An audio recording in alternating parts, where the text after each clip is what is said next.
Tukaj za nami je na tleh en zemljevid, zgleda kot puzle. Zgleda kot puzle.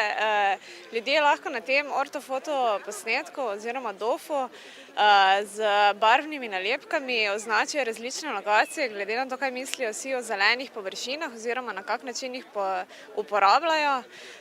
To je v sklopu meseca krajinske arhitekture društva Pazi park v sodelovanju z Mestno občino Maribor. In ta DOF posnetek pač odraža neko stanje, kjer se ljudje največkrat zadržujejo sami, kjer mislijo, da je neka površina najpogosteje uporabljena iz strani Mariborčanov, in lokacije, kjer si želijo več urejenih zelenih površin. Tukaj še lepijo nalepke različnih barv, kaj te barve pomenijo? Modra barva pomeni ravno tisto lokacijo, kjer se posameznik najpogosteje zadržuje na neki zeleni površini, ki je za njega osebno pomembna.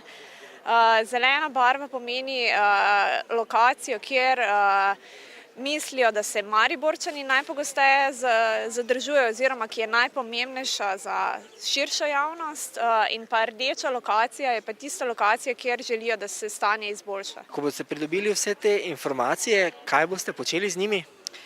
Mislim, da v okviru tega društva Pazi park oziroma zavoda, da bodo analizirali malo podatke. Vsi mi, ki sodelujemo tukaj iz Maribora, pa želimo tudi te podatke preveriti in izboljšati seveda stanje. Pa želimo si tudi, da bi naslednje leto se to ponovilo, pa da vidimo, če se je kaj popravilo.